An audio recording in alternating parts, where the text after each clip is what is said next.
Heidi from the Pancake Channel, and this week we're feeling a little festive since we're right in the middle of the harvest season. So we decided we would go ahead and make some pumpkin pancakes, and we decided to use a whole pumpkin, so we cooked it ourselves. And we're going to start out with our kamut, which we've used in the past, and this is 2 2/3 cups of kamut. And you can also use whole wheat flour for any of these recipes. We just choose not to use a lot of whole wheat. So if you can't find kamut, go ahead and use whole wheat. So we have our flour now, and now we're going to add our baking soda and baking powder, which is going to be a tablespoon of each.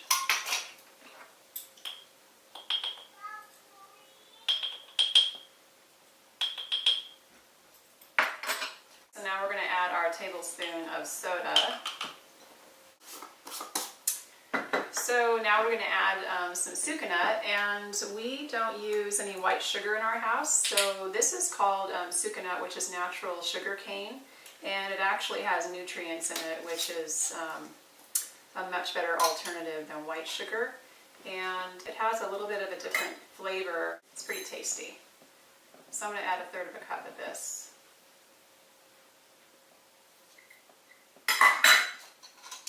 And for a lot of our products, we do use a co-op, which gives us a little bit better of a price, because a lot of times these ingredients can be a little bit expensive.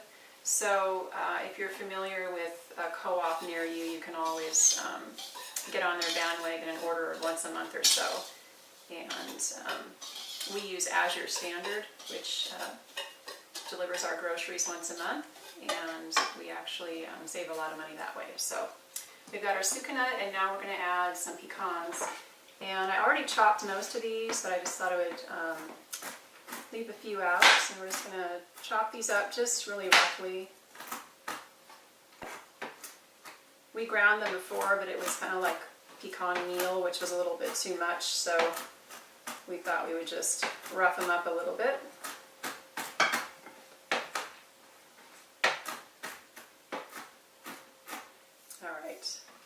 So this is going to be 1/3 cup.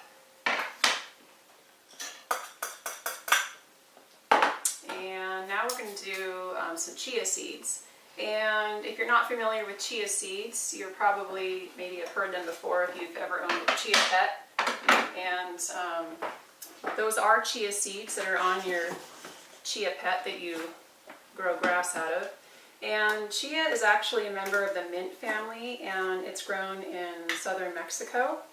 And you don't actually have to grind chia seeds to unlock their benefits like you do flax seeds. But I'm just choosing to grind them this time because I want it to be more of a flour instead of like a gelatinous seed, which it's going to turn into once it gets liquid on it. So we're going to use 1/3 cup of chia seeds.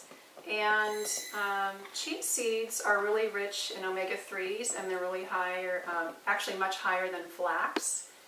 And they're really high in antioxidants, so they don't deteriorate, which means you can store them for longer periods of time without them becoming rancid.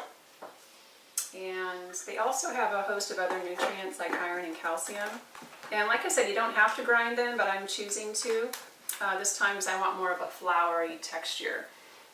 So I'm just gonna, this is actually called a Miracle Mill, and you can use a coffee grinder if you want. I just keep this for grinding my spices and herbs and things like that.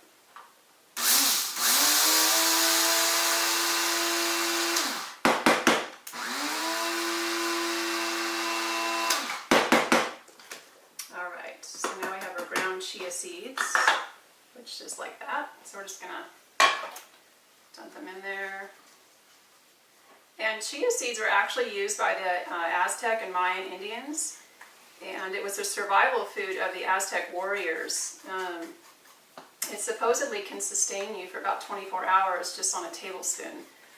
So this would be a really good option for a marathon runner or somebody with a triathlete or something like that. So we're just going to mix all this up. This is all of our dry ingredients. There's a lot of stuff going on in here.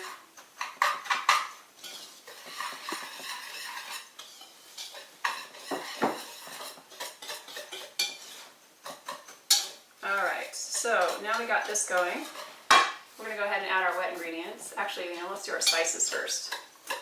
So there's a lot of spices going on in this batch, and we're going to start with ginger. And the spices are really actually what makes it taste so good. And so we're going to do a half a teaspoon of ginger. And we're going to do half a teaspoon of allspice.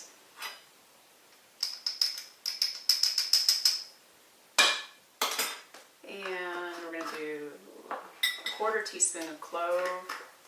And the clove is really what kind of gives it the bomb flavor. So if you need any of these particular ingredients, the clove would be the one, and the cinnamon. And we're going to do 2.5 teaspoons of cinnamon.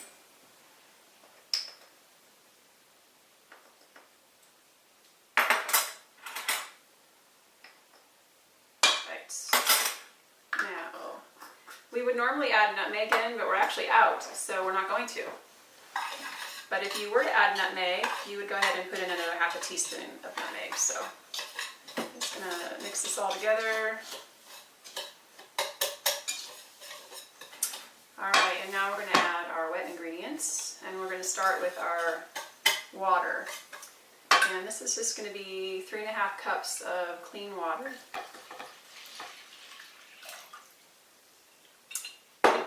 Mix this up.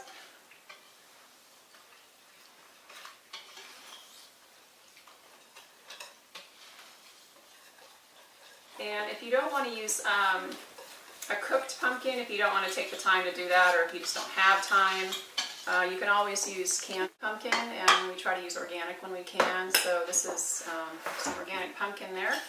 But this time around we did go ahead and cook our own pumpkin, and if you did want to do that, you could just cut it in half and take the seeds out and lay it down flat on a baking sheet at 350 for about an hour, and then you can just scoop out your meat. Alright, so we're just going to scoop this out here, and you can just scoop your pumpkin out of your pumpkin shell and mash it with a fork. That's all I did here.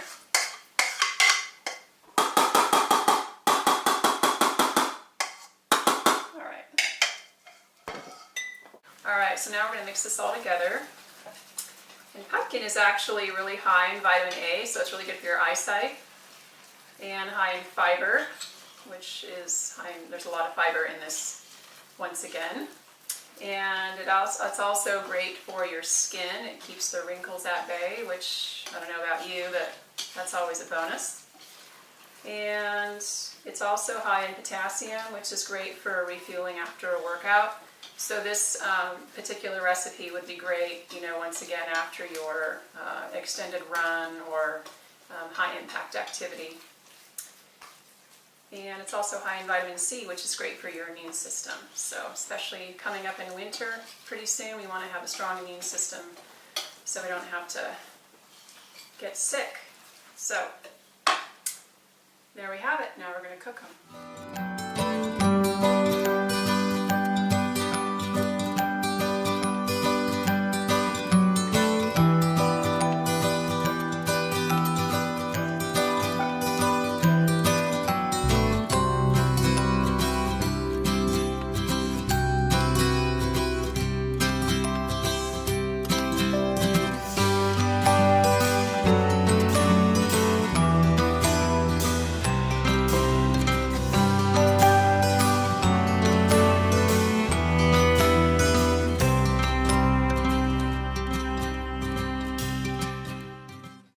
So we cooked our pumpkin pancakes, and instead of using a maple syrup like we have in the past, we're going to go ahead and try something a little different. And so I created a date, it's kind of like a date cream sauce, and it actually goes really well with the pumpkin. So the first thing you want to do is gather your dates, and I use the medjool dates. They're actually quite tasty compared to a few other brands or other varieties of dates, and you just want to make sure you pit them. So I already made half of a batch, and we're just going to go ahead and add to it. So this is going to be 7 dates.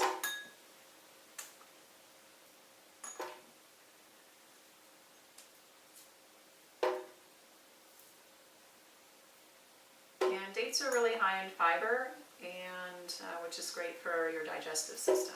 So we have our dates, and now we're going to go ahead and do some lemon juice. And I would just do the juice of 1 lemon.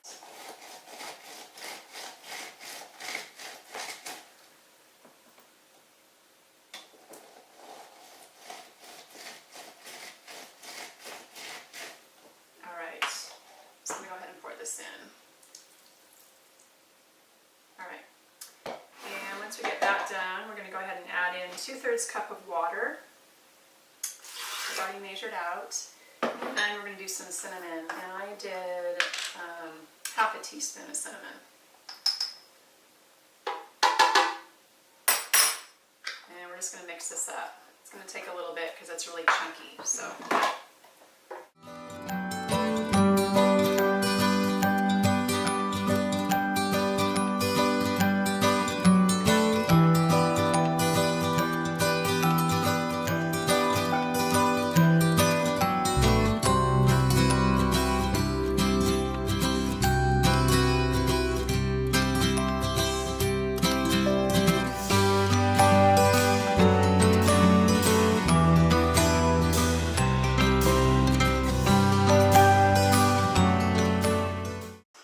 Alright, so there's the date sauce.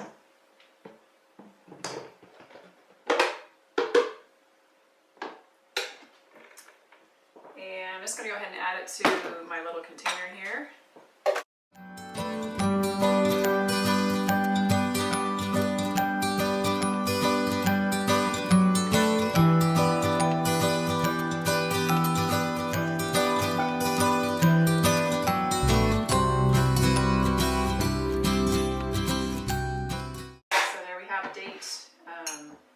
Cream sauce.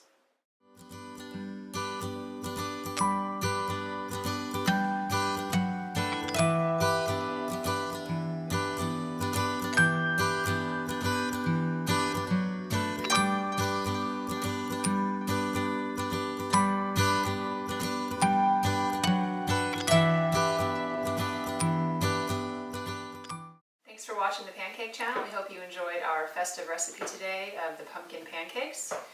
They were certainly a hit at our house, and we hope that you enjoy them as well.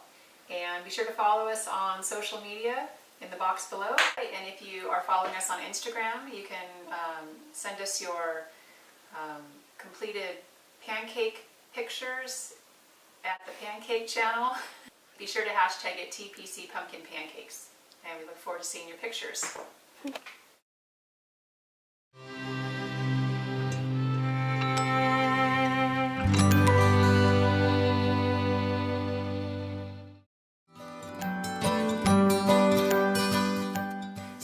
Created a date, it's kind of like a date, what do you want to call it, like a...